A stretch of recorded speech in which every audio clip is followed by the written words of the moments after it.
Welcome to Comedy Wham Presents. I'm your host, Lara Smith. This week we're joined by a very talented comedian, impressionist, voice actor, and all-around amazing performer. He's Austin-based, and we're lucky to have him. Join me as Comedy Wham presents the incomparable Mike MacRae. Mike MacRae! All right, so tell them what happened. Full disclosure, rookie mistake. Actually, I should know better.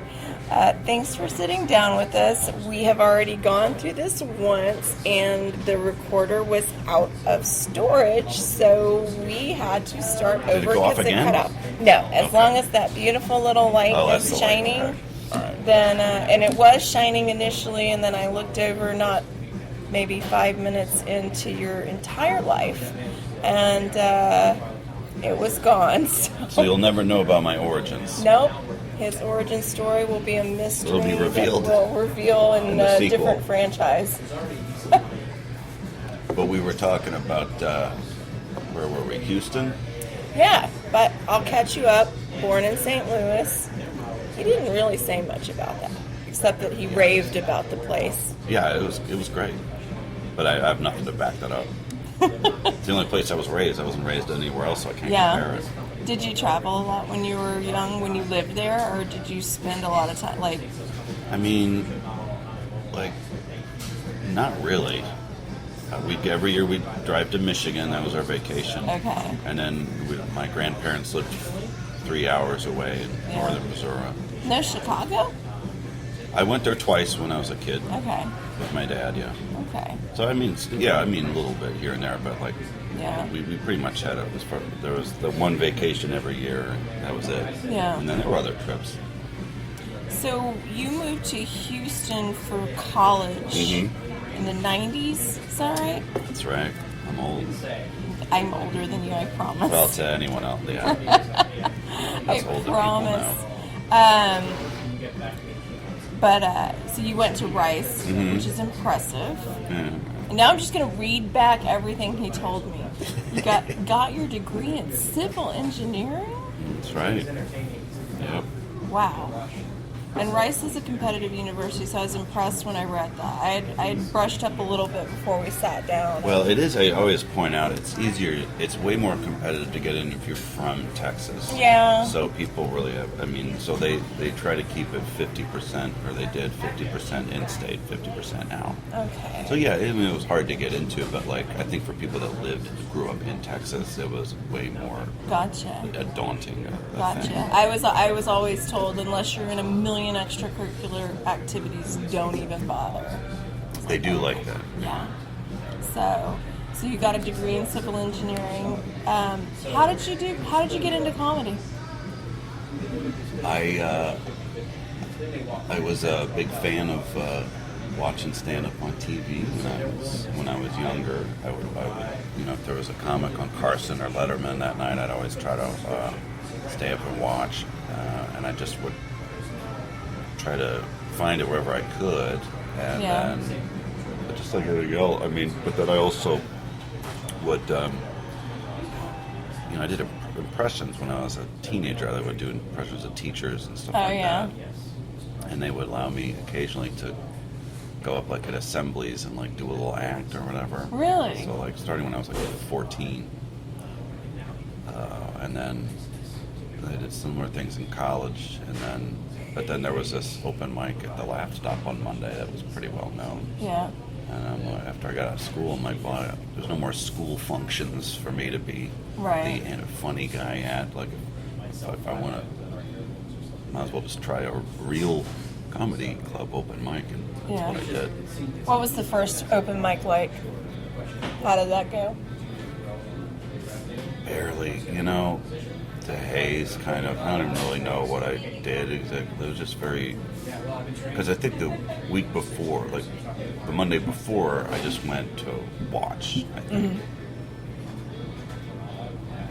think that's right. That's the thing. If I'd have known these were going to be life-changing events, I would have paid more attention to what was going on. But I think I went one Monday. I assume you didn't bomb, because you'd have probably remembered if you bombed your first time. Yeah, I think it was a mixed bag. Yeah. But Yeah, I think one thing I remember was like, oh, weird, I'm on the other side of the lights. Yeah. That's a weird thought I had in the back of my head, which is weird because I'd been on stage before in like theater things, but this was very different. And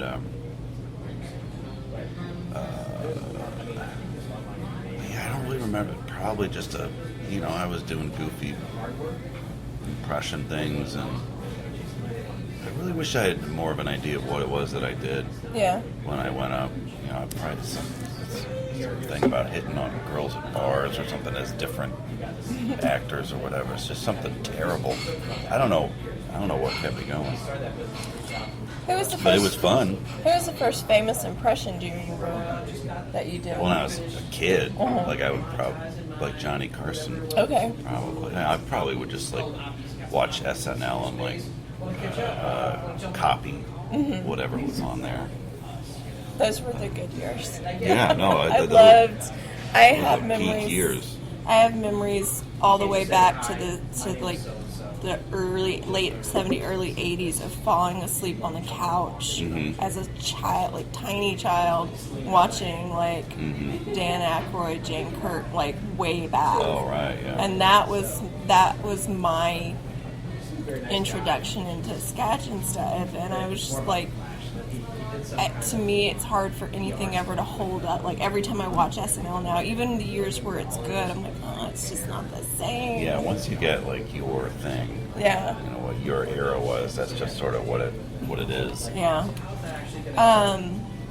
So when did you decide to get more serious about it?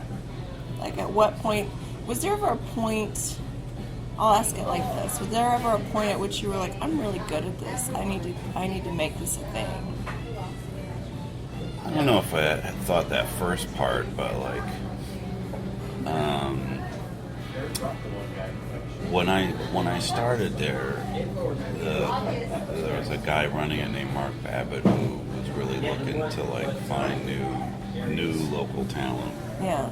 And like cultivate it, and ultimately he wanted to be like the manager of a bunch of people. He kind of wanted to be head of an entertainment network based in Houston, it seems like.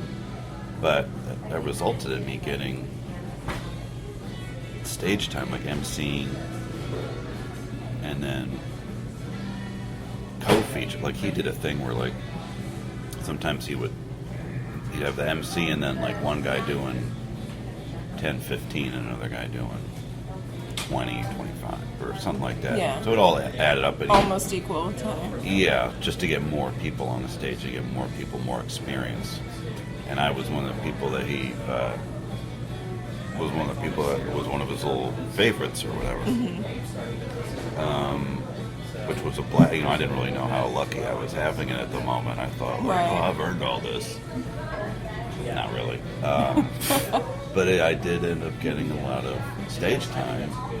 And then I was able to get on Premium Blend early on, kind of, just a few years in. And so once I had like a TV appearance, and this is back when people did the road. They don't really do that anymore. They go on the road as feature act, and that's something that you could do. And I was like, this is what I want to do. This is what I want to do. I just kind of knew it. So that's what I did. Yeah. So when did you move to Austin? What? 2007. Okay. And what prompted that?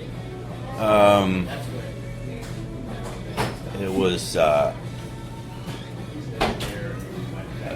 kind of a long story that I'll kind of omit part of, but it was just more of an entertainment place than Houston. Yeah. And there's just more going on here, and I was like, well, if I'm not going to live in New York or LA, Austin seems to make more sense than Houston. Just more entertainment-based economy here. Yeah. Full disclosure, there's a band that's going to set up soon, but they're not playing till 6, so we're good. So when you moved to Austin, where were you at career-wise at that point? Because you've done so much. Like, between your contributions to Jimmy Dore and Stern and like being on Frank TV and like all the things like. Well, I was let's see where I had done Letterman, and I was doing the road and starting to headline on the road. I think about that time, yeah. So that's sort of where I was, and then shortly after I moved here, I was on a sketch show on TBS for a season. So I spent that summer in LA and then came back here. So that's where I was. How was that experience? Oh, it was great. Yeah. On a TV show at a trailer. It's Frank Caliendo, right? Mm-hmm. Yeah, he had his own show for a while, and he had me and other guys, cast members. And yeah, it was great. Was LA a place you could see yourself going, or was it just... Things were different, yeah, but I mean, I was, personal life it would make it difficult. Right. Do you mean at the time or now? At the time, I guess. Oh yeah, no, I loved it there. Yeah. A lot of my friends were there, and I wanted to spend more time there. Yeah. That's the one thing that I've noticed about the Austin comedy scene is that it does seem to afford people the opportunity to have a personal life and a family life and still do great comedy. I don't know if that makes sense. It just seems like it's harder in LA to have all of those things. I could be wrong. I don't know. I never really thought about that. I mean, most of the people that do it here are hobbyists. Here? Yeah. Well, I mean, lots of people are, the people who are successful in Los Angeles have families. And, that's true. Yeah, I don't know. Probably biased because it is my home. Yeah, that So, who were your biggest influences?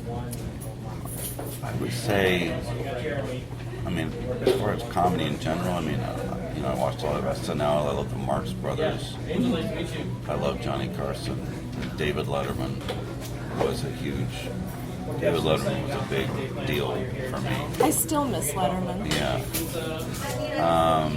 But as far as like stand-up comics, probably my two favorite growing up were Brian Regan and Jake Johansen. Johansen. Yeah, and they were on TV a lot. Oh yeah.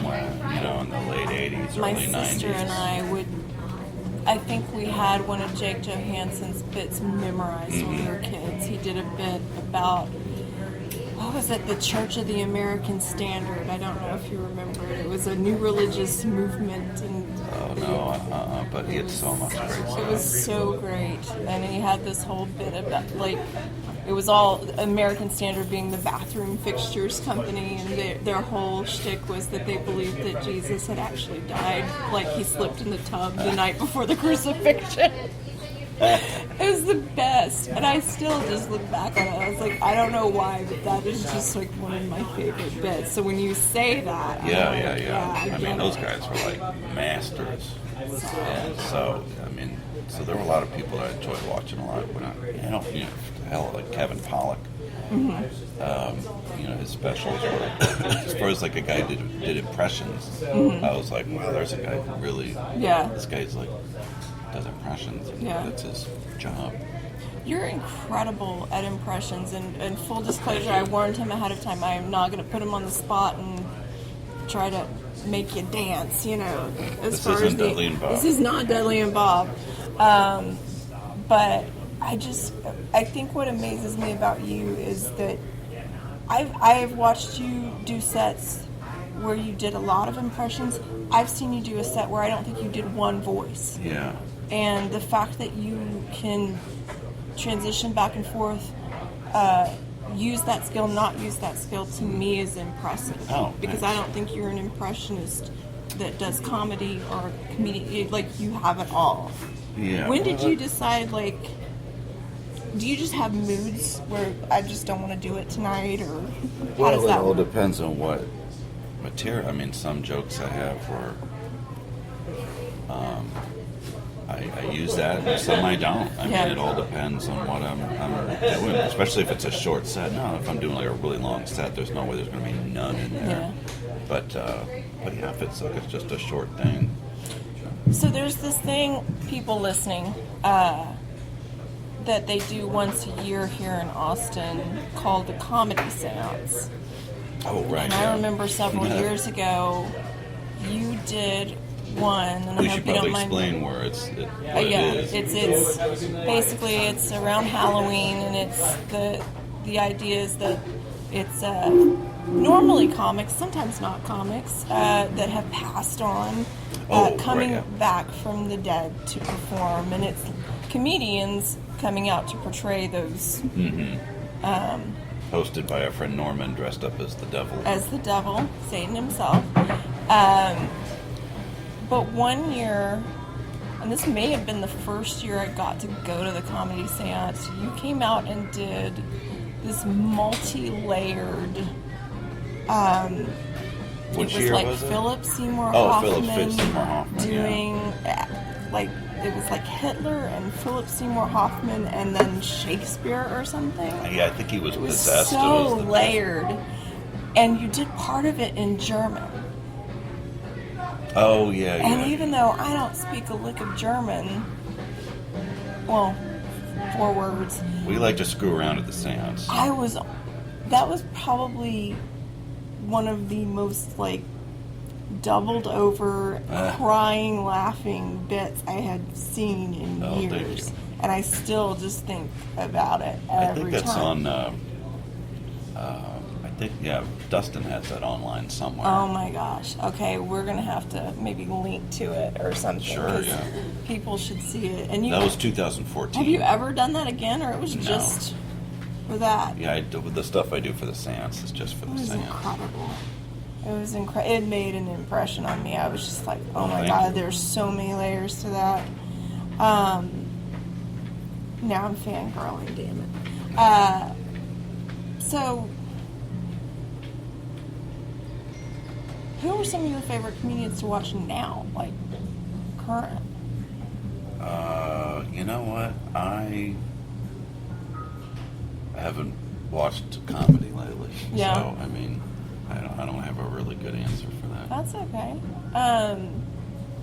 One of the things, and I've recently been listening to Welcome to Jollyville, the podcast that you do with Icon. It's fun, and hopefully y'all are bringing back another season.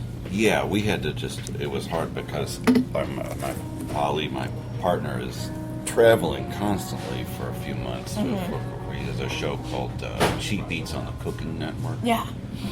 So he just hasn't been here, and we were trying to Skype, and then Dustin cheesed out, and I'm like, well, I can't do this by myself, so we'll wait for Ollie to get back. So we'll do it in short, like we just said. We'll have seasons of it. Yeah. I like it though. I liked what y'all were doing. You did some food talk, some no sports talk rule. I think there was or something, and I try to make rules, and then just like about Yeah, we've got some 20 parameters there. Busting Dustin's balls where you can. Absolutely. It's just so easy. So, I'm totally losing my train of thought. Well, for that, I was just going to say, like, we had to keep it kind of within some parameters because, he's being Ollie's sort of representing the cooking channel or whatever. So there is some stuff that we kind of have to stay away from. Around so I've got outlets for that stuff too. So, but yeah, so it's definitely one of the cleaner things I'm a part of.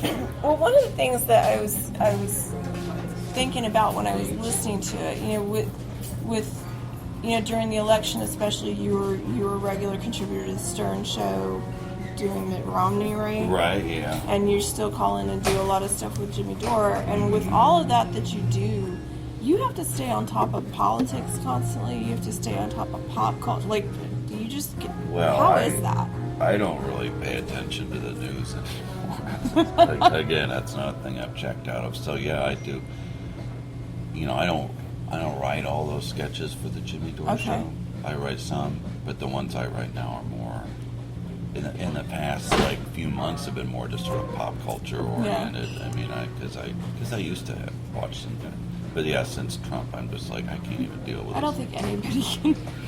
And then his show, which it's good. Like he's not even really talking about Trump. That's not what his thing is. Because everyone's got this thing now. If you watch the news, like Trump is going to say something dumb or outrageous, and then everyone is just like, well.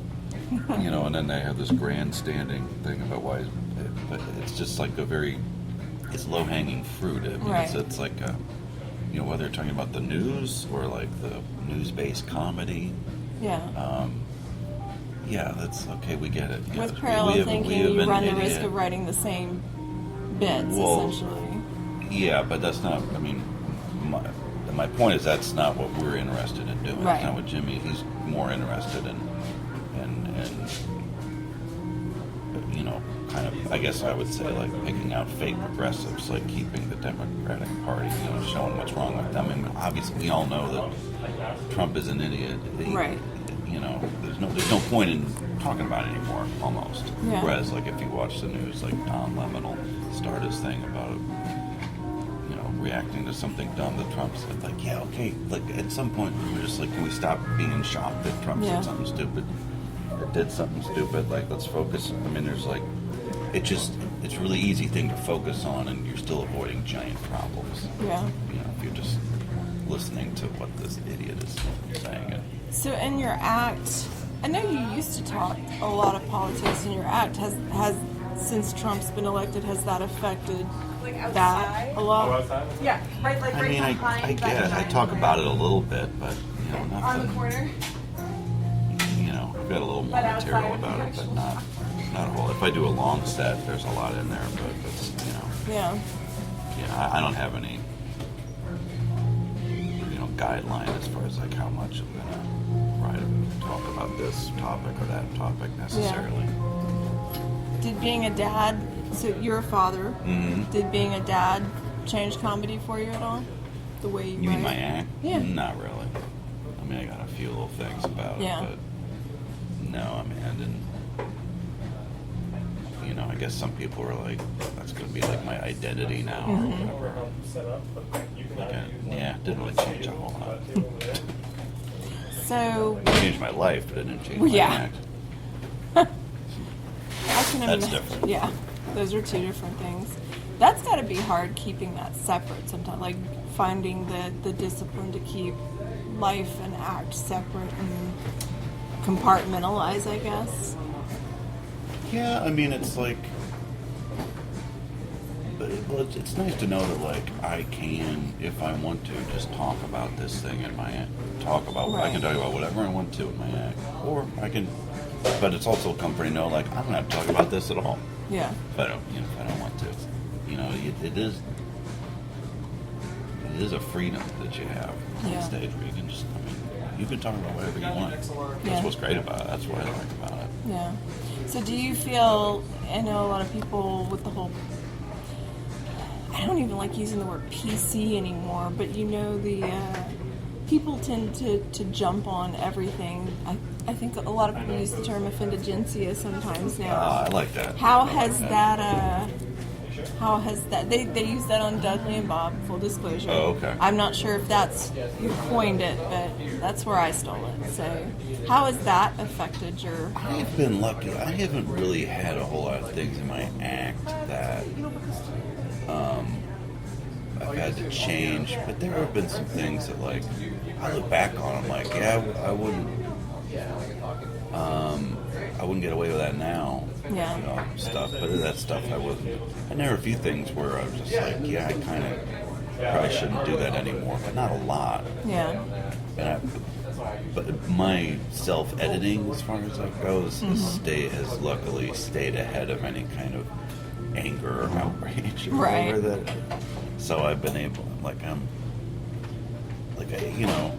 not one of these people that like enjoys making people angry for some reason. A lot of comics have that bone in them, and I don't really. I do try to. Some of the stuff I write for Jimmy Dore, I do try to push the envelope to make him uncomfortable because now, like, all those guys have eyes on them now. All these like political, like comedy slash pundit type people. So it's all right stuff. Like sketches that just go really far. It's like, dude, we can't say that. Well, bleep it. But yeah, I mean, but it is a different world. I mean, like, yeah, I mean, I'm not complaining or whatever, but there just is no denying that there's this age now driven by social media of like people getting really, really angry and offended by things and trying to like ruin people's lives. Yeah. And that just wasn't 10 years ago, 15 years ago. That just wasn't part of our existence. I mean, there'd be people who would complain in a comedy show about the content. They go to the manager, but that was it. And that wouldn't like, that person wasn't able to mount a successful campaign to like ruin your life. Yeah. I think my concern is that a lot of it seems to stem from people being so literal and not being able to get sarcasm or just sarcasm or context even. Yeah. Oh, absolutely. Yeah. No, these are not people who get comedy. Definitely not. And yet they still go to shows. That's what I can't figure out.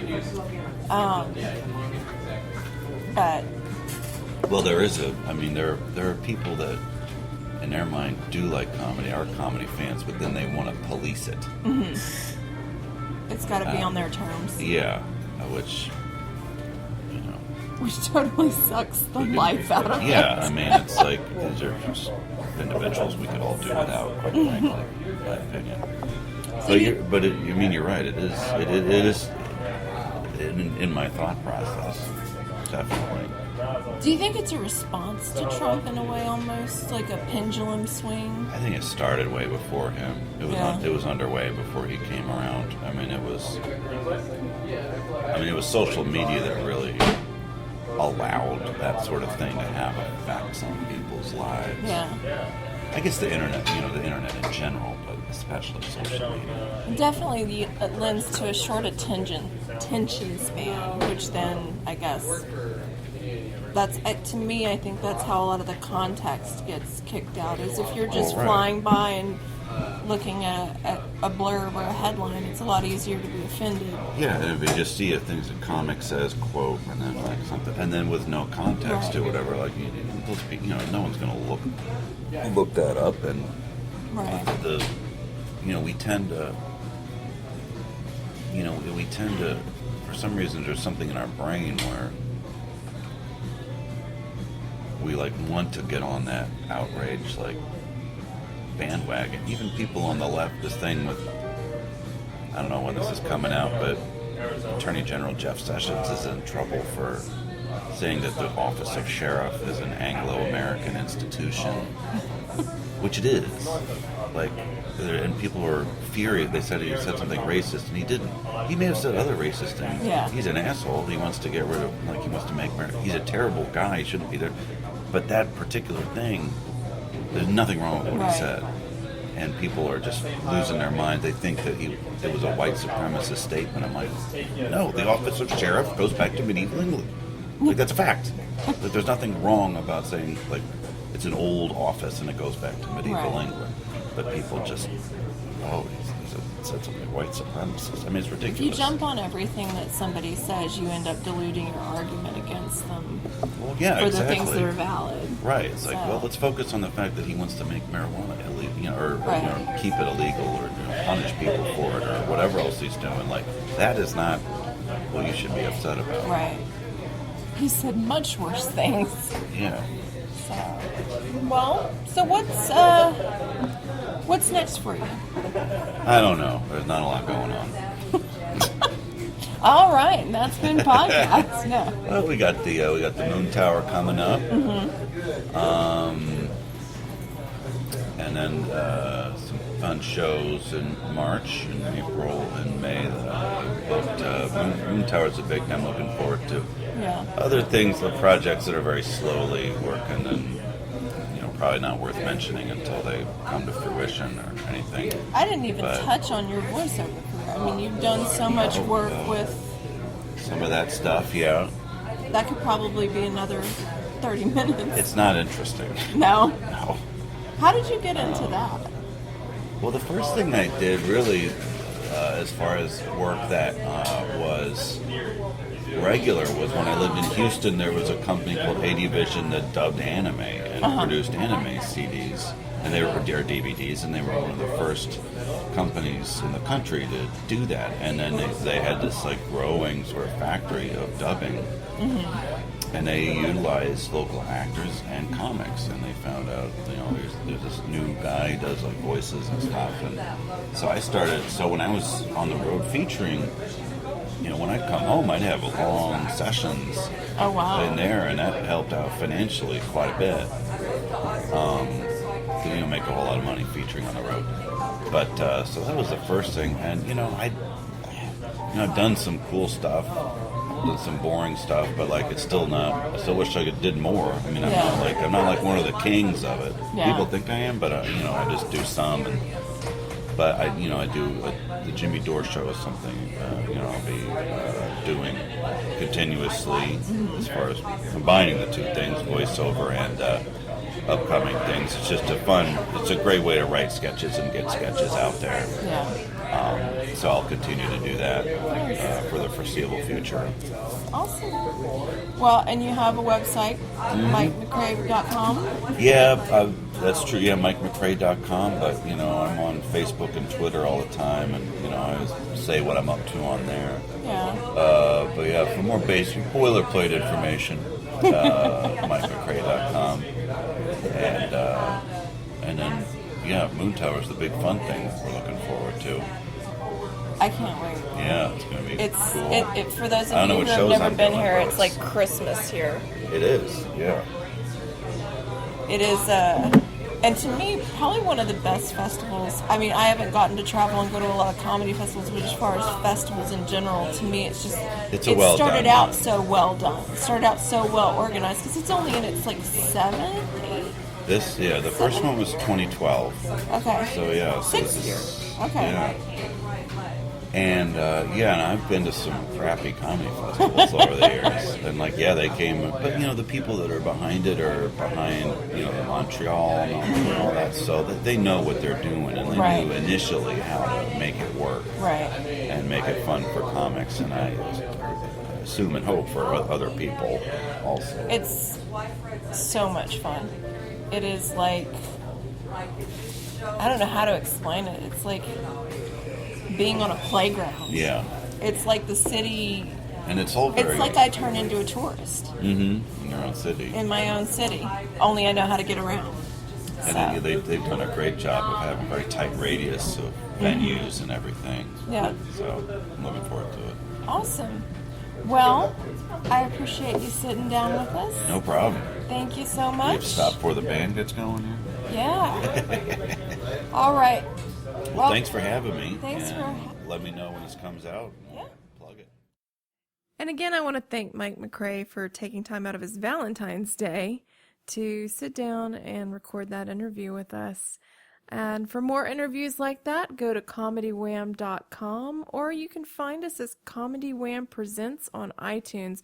Go subscribe and please review us. It's a way to get more traffic, and we'd appreciate it. And as always, this has been Comedy Wham Presents. Thanks for listening.